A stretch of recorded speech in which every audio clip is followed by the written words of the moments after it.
مکے سے دو راہی چلے، حضرت جبریل امین بھی اور نبی کریم صلی اللہ علیہ وسلم بھی۔ حضرت جبریل امین حضور کے خادم کی حیثیت سے حضور کے ساتھ چل رہے ہیں۔ بیت المقدس آتا ہے تو حضور کے ساتھ ہیں، آسمانوں میں بھی ساتھ ہیں، لیکن سدرہ کا مقام آتا ہے تو وہاں حضرت جبریل امین رک جاتے ہیں، عرض کرتے ہیں یا رسول اللہ، یا حبیب اللہ، میرا تو یہ آخری مقام ہے، میں تو یہاں سے آگے نہیں جا سکتا، اگر ایک قدم بھی آگے اٹھاؤں گا تو رب کی تجلی سے میرے پر جل جائیں گے۔ حضرت سرکار میاں صاحب رحمت اللہ تعالیٰ عرض کرتے ہیں، کیتی عرض فرشتے حضرت، کیتی عرض فرشتے حضرت، کون اسی بیچارے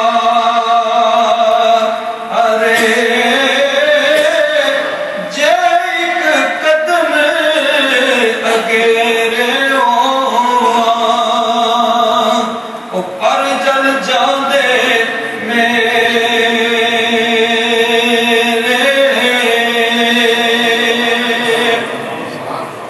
حضرت جبریل امین تو رک جاتے ہیں، حضور آگے پھر اکیلے ہی جاتے ہیں، براق بھی پیچھے رہ جاتا ہے، رف بھی رہ جاتا ہے، جبریل بھی رہ جاتا ہے۔ اللہ تبارک و تعالیٰ دکھانا یہ چاہتا تھا کہ میرا محبوب مجھ تک پہنچنے کے لیے نہ براق کا محتاج ہے، نہ رف کا محتاج ہے، اور نہ جبریل کا محتاج ہے۔ میرا محبوب اگر محتاج ہے تو صرف میرا محتاج ہے، باقی میری ساری خدائی میرے محبوب کی محتاج ہے۔ اب میں دعوت دوں گا ملک خالد صاحب کو کہ وہ تشریف لائیں اور مختصر ناچین پیش کریں۔ صلی اللہ علیہ وسلم۔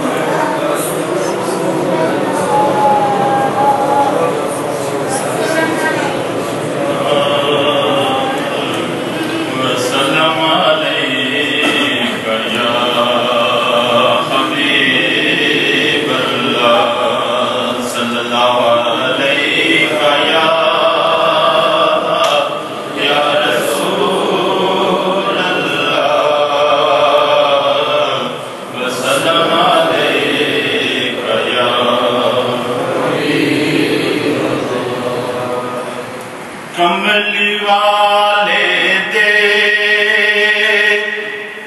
دربار دی گل کریے، کملی والے دے دربار دی گل کریے، بن جائے گل ساڈی سرکار دی گل کریے، بن جائے گل ساڈی سرکار دی گل کریے۔ رات مہراج والی رب عرش سجایا سی، کول بلا کے تے سن رب فرمایا سی۔ رات مہراج والی رب عرش سجایا سی، کول بلا کے تے سن رب فرمایا سی۔ نیڑے آ سونیا،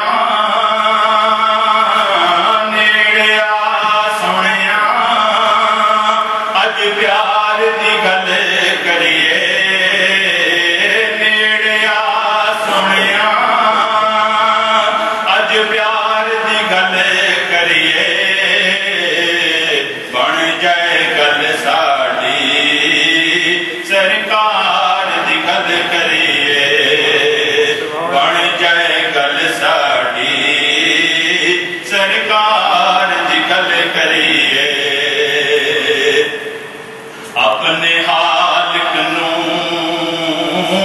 نالے اپنے مالک نو سونے آکھیا سی پھر اپنے رازق نو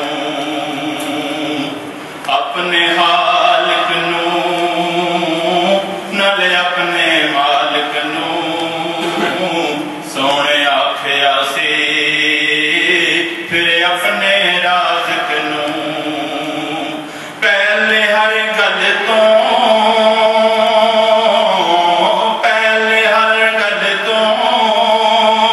گناہگار دی گل کریے پہلے ہر گل تو گناہگار دی گل کریے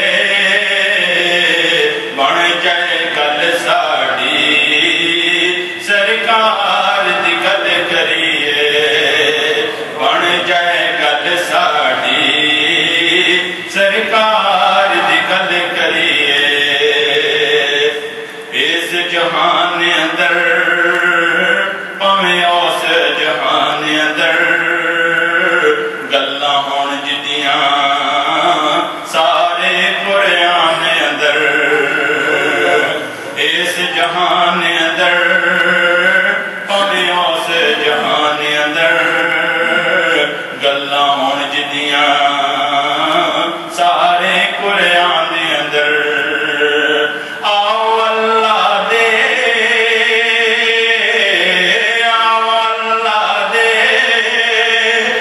یار دی گل کریے آؤ اللہ دے اس یار دی گل کریے پھر بن جائے گل ساڑی سرکار دی گل کریے بن جائے گل ساڑی سرکار دی گل کریے کملی والے دے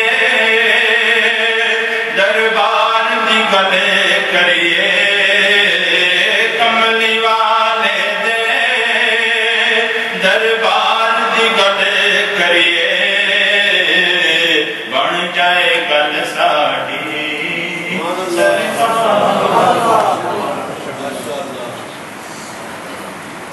نعت خوان تو ماشاءاللہ کافی تعداد میں تشریف فرما ہیں لیکن کیونکہ وقت کا تقاضا یہی ہے تو اس لیے صرف ایک نعت شریف اور ہوگی اس کے بعد انشاءاللہ عبداللہ صاحب کا بیان ہوگا اب میں دعوت دوں گا راجہ ضیاء الرحمن وہ تشریف لائیں اور نذرانہ عقیدت پیش کریں صلی اللہ علیہ یا رسول اللہ وسلم علیہ یا حبیب اللہ صلی اللہ علیہ یا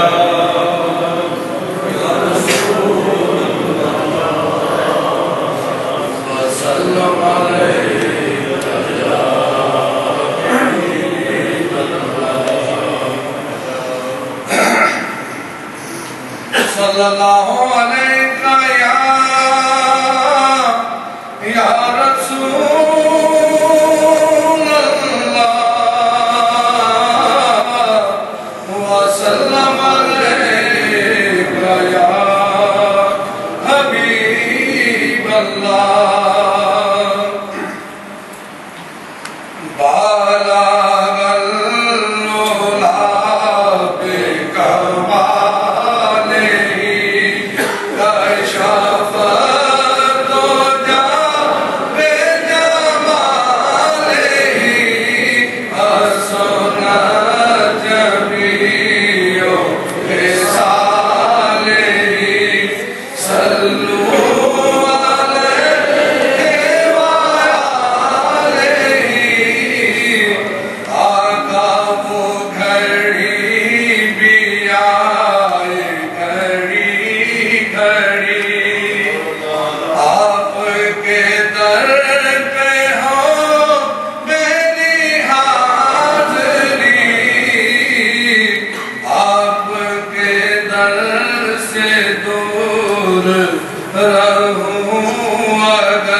معراج کا تصور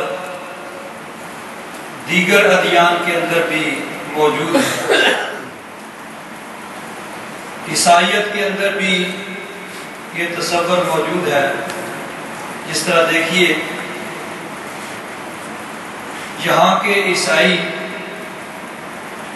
اپنے مذہبی تہوار کے طور پر اس کو مناتے ہیں، جس طرح کرسمس حضرت عیسیٰ علیہ السلام کی پیدائش کا دن پورے اہتمام کے ساتھ منایا جاتا ہے، اسی طرح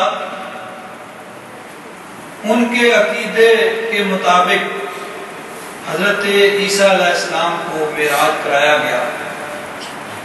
اس معراج کے دن کو اپنے قومی تہوار کے طور پر مناتے ہیں۔ اس دن عام چھٹی ہوتی ہے تمام سرکاری دفتروں میں، جس کو یہاں کی زبان میں ہیم الفاطس کہتے ہیں۔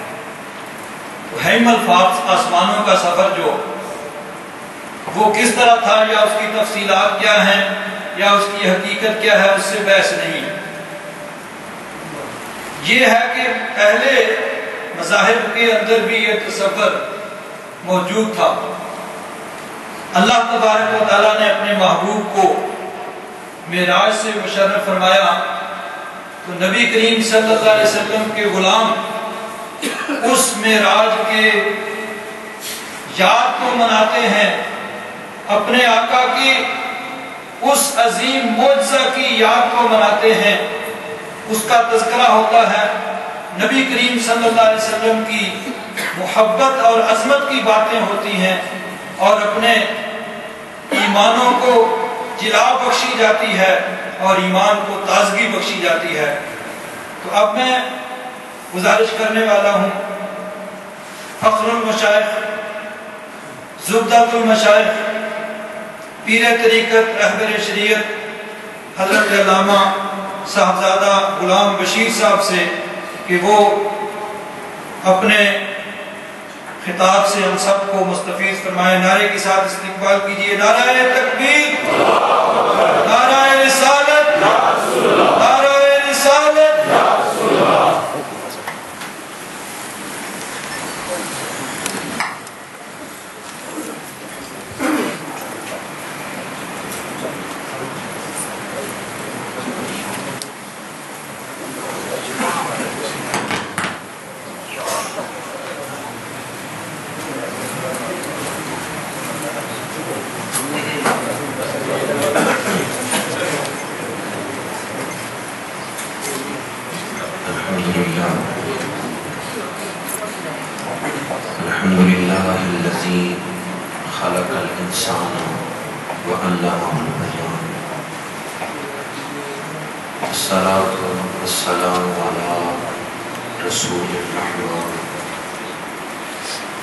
سید الانام صاحب الجود والاحسان سیدنا و مولانا محمد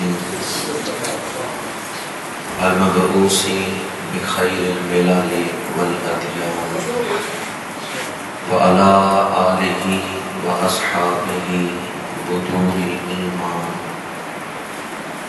اما بعد فأعوذ باللہ من الشیطان الرجیم، بسم اللہ الرحمن الرحیم،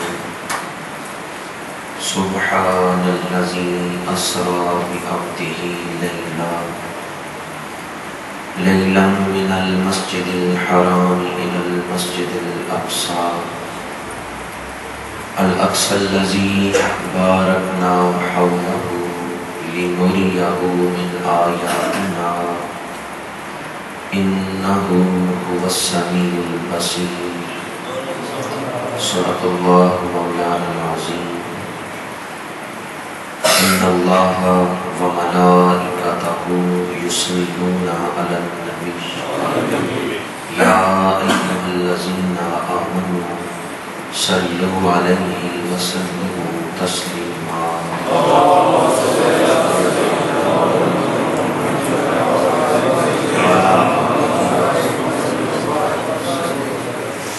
الصلاة والسلام عليك يا رسول الله وعلى آلك وأصحابك يا حبيب الله. فاضل جلیل قرۃ عیون الاولیاء، زینت السادات، عالم معامل حضرت علامہ مولانا پیر سید افتخار حسین شاہ صاحب دامت برکاتہم القدسیہ، انتہائی قابل احترام مہمانان ذی وقار، برادران اسلام، حاضرین و سامعین، اللہ رب العزت کا شکر ہے جس نے ہمیں اس سعادت و فروز نور نواز محفل میں حاضری کی توفیق عطا فرمائی ہے۔ دعا ہے کہ خالق کائنات اس محفل کی برکتیں اور رحمتیں ہم سب کو عطا فرمائے۔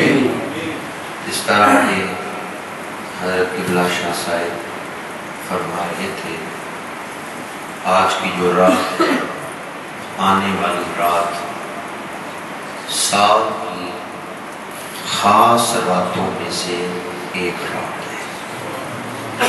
یہ عام رات نہیں بلکہ خاص رات ہے۔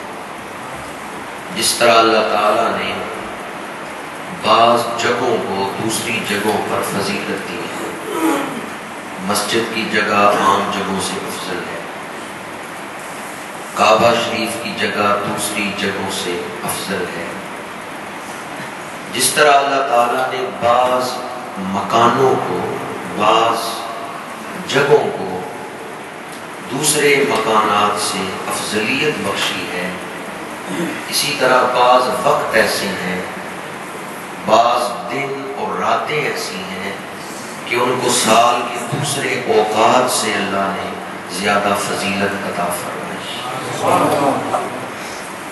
آج کی رات انتہائی رحمت اور برکت والی رات ہے، اسی نسبت سے ہم یہاں محفل میراث النبی کا انعقاد کر کے بیٹھے ہیں۔ دعا کرتا ہوں کہ اللہ تعالیٰ آج کی رات نازل ہونے والی رحمتیں ہم سب کو عطا فرمائے۔ جامعہ اسلامیہ غوثیہ روٹرڈیم کے تمام منتظمین کو، اراکین کو ہدیہ تبریک پیش کرتا ہوں جنہوں نے اس خوبصورت محفل کا انعقاد کیا ہے۔ چند گھڑیاں معراج شریف کے حوالے سے لب کشائی کی سعادت حاصل کر رہا ہوں۔ اللہ تعالیٰ محبت سے بیان کرنے اور محبت سے سننے کی توفیق عطا فرمائے۔ معراج شریف کا عقیدہ قرآن و حدیث سے ثابت ہے، اور جو شخص مسلمان ہے وہ معراج شریف کو مانتا ہے۔ جس نے معراج شریف کا انکار کیا وہ دار اسلام سے خارج ہو جاتا ہے، کیونکہ معراج شریف کا ذکر صراحتاً قرآن مجید کے اندر موجود ہے۔ پہلے مرحلے کا ذکر یعنی مسجد حرام سے مسجد اقصیٰ تک کا ذکر 15ویں سپارے کی پہلی آیت میں، 15ویں پارے کی پہلی آیت میں معراج کا پہلا مرحلہ بیان کیا گیا، اور اگلے مراحل بالخصوص سدرۃ المنتہا کا ذکر، اور سدرۃ المنتہا سے اگلے مراحل قاب قوسین اور ادنا، ان کا ذکر 27ویں پارہ کی سورہ والنجم کے اندر موجود ہے۔ قرآن مجید کے اندر معراج شریف کا ذکر ہے، اور اس کے بعد احادیث مبارکہ میں تواتر کے ساتھ معراج کے موضوع پر احادیث موجود ہیں۔ 20 سے زیادہ حدیث کی مستند کتابوں میں معراج شریف کی احادیث موجود ہے۔ بخاری شریف میں اور مسلم شریف میں معراج کی احادیث موجود ہے، اور فن حدیث میں جو اعلیٰ درجے کی احادیث ہے، حدیث صحیح، مرفوع، متصل، سری، غیر مجروح، ان صفات والی احادیث معراج کے موضوع پر موجود ہیں۔ یہ 5 صفات میں نے بیان کی ہیں، حدیث صحیح، مرفوع، متصل، سری اور غیر مجروح۔ ان صفات کی احادیث کتب احادیث میں بخاری اور مسلم کے اندر موجود ہیں، اور اتنے تواتر کے ساتھ ہر دور میں محدثین نے احادیث معراج کو روایت کیا ہے کہ اتنے کثیر افراد کا جھوٹ پہ جمع ہونا عقلاً محال ہے۔ اس لیے قرآن اور حدیث سے معراج شریف کا واقعہ ثابت ہے۔ جو اس کا انکار کرتا ہے وہ قرآن اور حدیث کا انکار کرتا ہے۔ دوسری بات، معراج کسے کہتے ہیں؟ معراج کا لغوی معنی ہے سیڑھی، کیونکہ سیڑھی کے ذریعے آدمی نیچے سے اوپر جاتا ہے، تو سیڑھی کو عربی زبان میں معراج کہتے ہیں، بلندی پر لے جانے والی چیز۔ وہ واقعہ جس میں اللہ کے رسول بلندیوں پہ تشریف لے گئے اسے واقعہ معراج کہا جاتا ہے۔ جو واقعہ حضور کی بلندیوں کے اظہار کا ذریعہ بنا، جس واقعہ میں حضور کی بلندیوں کا اظہار ہوا اسے واقعہ معراج کہتے ہیں۔ محدثین نے معراج کے حوالے سے بالخصوص سیرت نگاروں نے یہ بات نقل کی ہے کہ 34 دفعہ حضور کو معراج کروائی، ان میں 33 دفعہ روحانی معراج ہے اور 1 دفعہ جسمانی معراج ہے۔ یہ آج رات جو معراج کروائی گئی یہ جسمانی معراج ہے، ورنہ مطلقاً حضور کو 34 دفعہ معراج کروائی گئی۔ آج کی رات جو معراج کروائی گئی اس کے بارے میں ہمارا عقیدہ یہ ہے کہ اللہ تعالیٰ نے اپنے حبیب مکرم صلی اللہ علیہ وآلہ وسلم کو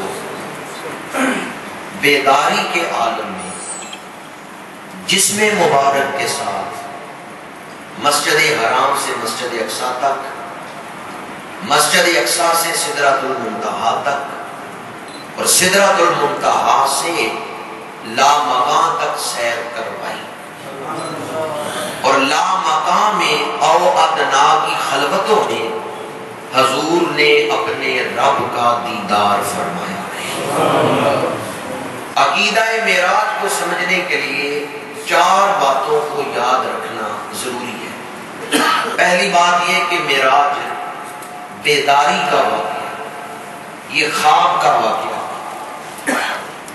کس حالت کا واقعہ ہے؟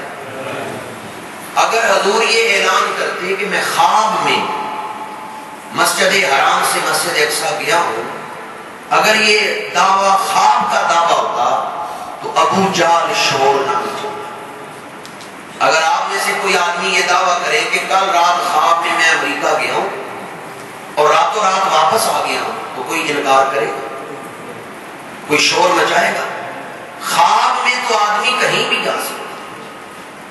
اگر حضور کا دعویٰ خواب کا دعویٰ ہوتا کہ میں خواب میں مسجد اقصیٰ گیا ہوں اور راتوں رات واپس آ گیا ہوں، تو مشرکین مکہ شور نہ مچائے۔ یہ جو مشرکین مکہ نے شور مچایا ہے اور معاذ اللہ مسلمانوں کو پھسلانے کی کوشش کی ہے، یہ اسی وجہ سے کہ حضور کا دعویٰ خواب کا دعویٰ نہیں۔ وہ لوگ اپنی عقل پہ قیاس کر کے یہ کہہ رہے تھے راتوں رات جسم مبارک کے ساتھ کوئی کس طرح جا سکتا ہے اور آ سکتا ہے۔ حضور بلکہ میں اپنے جسم مبارک کے ساتھ کیا۔ امام الانبیاء صلی اللہ علیہ وسلم جاگتے ہوئے اپنے جسم کے ساتھ ان مراحل سے گزرے۔ اب اس پر نیچری لوگ، دہریے، وہ یہ اعتراض کرتے ہیں، سر سید احمد خان بھی معراج کو نہیں مانتا، مرزا غلام احمد قادیانی نے بھی انکار کیا ہے، اور کئی لوگ جو صرف فطرت کے دائرے میں رہ کے سوچتے ہیں، وہ یہ کہتے ہیں انسانی جسم اتنا تیز اڑ نہیں سکتا، اگر انسانی جسم اتنا تیز ہوا میں اڑے تو کان کے پردے پھٹ جائیں، ناک سے خون جاری ہو جائے۔ اور میں اکثر کہتا ہوں، آپ سب لوگوں نے تو یقیناً یہ تجربہ بھی کر رکھا ہے کہ جب ہوائی جہاز اترتا ہے کان کے پردوں پہ بوجھ پڑتا ہے، حالانکہ آپ جہاز کے اندر بیٹھے ہو، تو اگر آپ فضا میں سفر کر رہے ہو پھر تو جسم کی اکائی کو قائم رکھنا مشکل ہو جاتا ہے، اور بلندی میں آپ کی جائے، ہوا سے فضا میں، فضا سے قرۂ ناری میں داخل ہو تو وہاں اتنی تپش ہے کہ جسمی جل جائے۔ تو بعض لوگ فطرت کے دائرے میں رہ کے سوچتے ہیں اور کہتے ہیں انسانی جسم روشنی کی رفتار سے تیز چل نہیں سکتا، لہذا ہم نہیں مانتے کہ حضور معراج پہ گئے۔ ان کی یہ سوچ فطرت کے دائرے میں، دہریہ لوگ یا نیچری لوگ وہ فطرت کے دائرے میں، جس فطرت میں کائنات چل رہی ہے اس فطرت کے دائرے میں رہ کے سوچیں۔ ہم دہریے نہیں، ہم نیچری نہیں، بلکہ ہم مسلمان ہیں، ہم فطرت کو بھی مانتے ہیں اور فطرت بنانے والے فاطر کو بھی مانتے ہیں۔ قرآن مجید میں ایک سورت ہے سورہ فاطر، 22ویں سپارے میں ہے، سورت کا نام ہی سورہ فاطر۔ فاطر کا مطلب کیا ہے؟ فطرت بنانے والا۔ آگ جلائے گی، یہ آگ کی فطرت ہے، اور آگ کو یہ فطرت کس نے عطا کی؟ بہت تھوڑے لوگوں کو پتہ ہے کس نے فطرت عطا کی، یا پتہ ہے تو پھر بول نہیں رہے۔ آپ شاید سمجھ رہے ہیں کہ میں مسجد کی دیواروں سے پوچھ رہا ہوں، نہیں، میں دیواروں سے نہیں پوچھ رہا، آپ سے پوچھ رہا ہوں۔ آگ کو جلانے کی فطرت کس نے دی ہے؟ سورج کو روشنی کس نے عطا کی؟ چاند کو چاندنی کس نے عطا کی؟ یہ جس فطرت پہ کائنات چل رہی ہے، یہ فطرت خود بخود نہیں بنی، اس کو بنانے والا ایک فاطر ہے، اور فاطر کون ہے؟ اللہ فاطر السماوات والارض۔ اب جس نے فطرت بنائی ہے وہ فطرت کے آگے مجبور نہیں ہے، وہ جس طرح چاہے فطرت کو بدل بھی سکتا ہے، کیونکہ فطرت اس نے خود بنائی ہے۔ تو جس نے فطرت بنائی ہے وہ فطرت کو بدلنے کی بھی طاقت رکھتا ہے۔ آگ کی فطرت ہے جلانا، حضرت ابراہیم کے لیے اللہ نے آگ کی فطرت بدل دی ہے۔ نمرود نے حضرت ابراہیم کو آگ میں ڈالا، اللہ نے فرمایا قلنا یا نار کونی بردا وسلام علی ابراہیم۔ حضرت ابراہیم آگ میں گئے ہیں، آگ ٹھنڈی ہو گئی۔ تو جس فاطر نے آگ کو جلنے کی فطرت دی، اسی نے کہا میرا حکم ہے تو ٹھنڈی ہو جا، وہ ٹھنڈی ہو گئی۔ چیزوں کے اندر تاثیر کون پیدا کرتا ہے؟ اللہ۔ حضرت صالح علیہ السلام کے پاس قوم آئی، کہنے لگی روز آپ تبلیغ کرتے ہیں مجھے رسول مانو، مجھے رسول مانو، ہمارا ایک سوال ہے اگر آپ پورا کر دیں، ہمارا ایک مطالبہ ہے اگر آپ پورا کر دیں تو ہم مان لیں گے کہ آپ نبی۔ پوچھا کیا مطالبہ ہے؟ انہوں نے کہا پتھر پھٹے اور اس کے اندر سے جوان اونٹنی نکلے اور اونٹنی حاملہ تو ہم مان لیں گے کہ آپ اللہ کے نبی۔ آپ پتھر توڑے اور اس کے اندر سے اونٹنی پیدا ہو، پتھروں کے اندر سے اونٹنیاں نہیں پیدا ہوتی۔ یہ سوال خلاف فطرت تھا۔ قرآن مجید میں اس کا واقعہ، اس کا ذکر موجود ہے، سورہ الشمس پڑھ کے دیکھیں، قرآن مجید میں یہ واقعہ موجود ہے۔ قوم کے بڑے بڑے زیرک دانا لوگ جمع ہوئے، انہوں نے کہا سوال ایسا کرو کہ نبی جواب نہ دے سکے۔ انہوں نے سوچا جوان اونٹنی پیدا نہیں ہو سکتی، یہ فطرت کے خلاف ہے. اور اونٹنی بھی حاملہ ہو جو تھوڑی دیر کے بعد بچہ جنم دے، کابن اونٹنی، یہ تو ہو ہی نہیں سکتا. لہذا بڑے بڑے معترضین نے خوب سوچ کے یہ اعتراض کیا کہ اگر آپ رسول ہیں تو پتھر کے اندر سے جوان حاملہ اونٹنی نکال کے دکھائیں. سوال خلاف فطرت تھا، پر اللہ کا نبی گھبرایا، اللہ کا رسول گھبرایا. رسول نے فرمایا یہی تو میں تمہیں بتانے آیا ہوں، فطرت ہی سب کچھ نہیں، فطرت بنانے والا بھی ہے. میں اس کا نمائندہ بن کے آیا ہوں جو فطرت بنانے والا.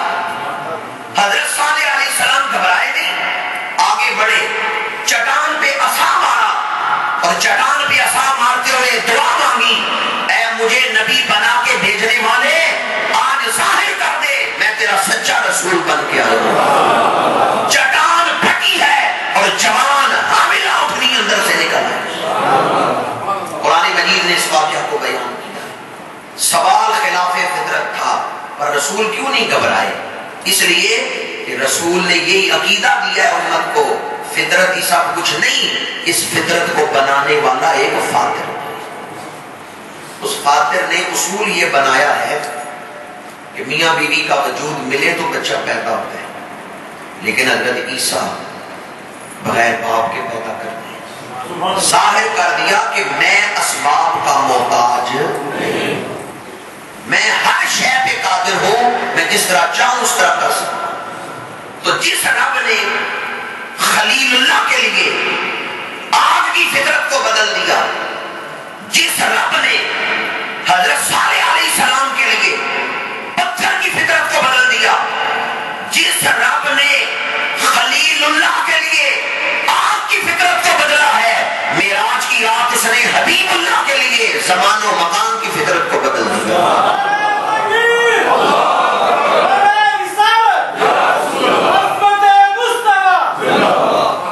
اسی لیے اللہ تعالیٰ نے قرآن مجید میں جب معراج کو بیان کیا تو فرمایا پہلے یہ دیکھو معراج کروانے والا کون ہے. سبحان الذی اسری بعبدہ لیلا، پاک ہے وہ ذات جس نے سیر کرائی اپنے بندہ کامل کو رات کے تھوڑے سے حصے.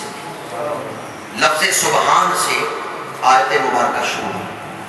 سبحان الذی، یہ لفظ اضافت کے ساتھ استعمال ہوا اور نون پہ زبر ہے. سبحان الذی، یہ زبر ہم کیوں پڑھتے ہیں؟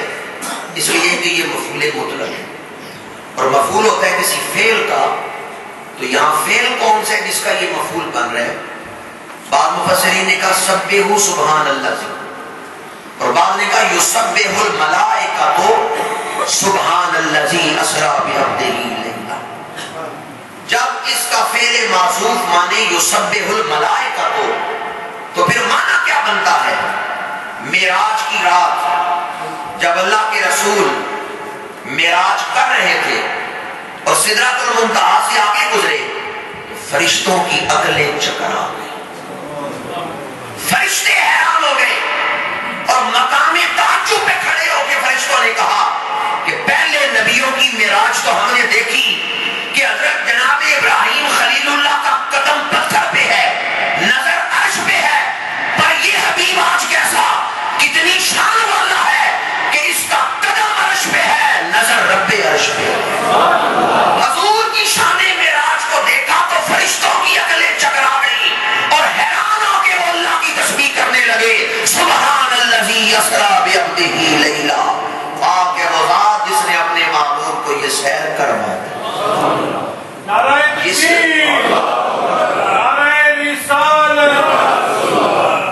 ماشاءاللہ میں بیان کر رہا ہوں، آپ سن رہے ہیں. واقعی معراج کو سوچتے ہوئے ہم خوش ہوتے ہیں، ایمان کو جلا ملتی ہے. کیسے حضور گئے ہوں گے؟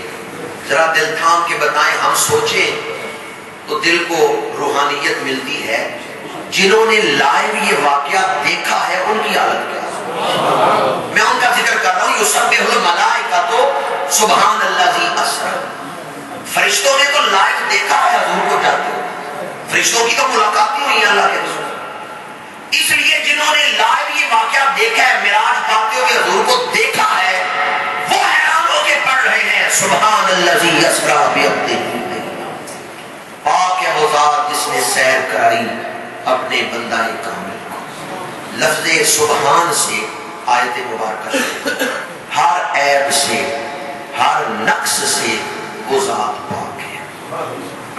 میں یہاں ایک حدیث مبارکہ آپ کو سبحان اللہ کہنے کے حوالے سے سنانا چاہتا ہوں کہ اس کا اس موضوع کے ساتھ تعلق ہے، کیونکہ بعض مفسرین نے کہا یہاں سبحوا فعل معذوف ہے، تو اس حوالے سے ایک حدیث آپ کو سنا رہا ہوں۔ یہ حدیث بھی صحاح ستہ کی 5 کتابوں کے اندر موجود ہے، بخاری و مسلم کے اندر موجود ہے۔ حضور نے ارشاد فرمایا جو شخص روزانہ 100 دفعہ پڑھے سبحان اللہ و بحمدہ، اللہ تعالیٰ اس کی زندگی کے سارے گناہوں کو معاف فرماتا۔ حدیث کے الفاظ ہیں چاہے اس کے گناہ سمندر کی جھاگ سے بھی زیادہ کثیر گناہ ہو، لیکن وہ روزانہ 100 دفعہ پڑھے سبحان اللہ و بحمدہ، اللہ تعالیٰ اس کے سارے گناہوں کو معاف فرماتا۔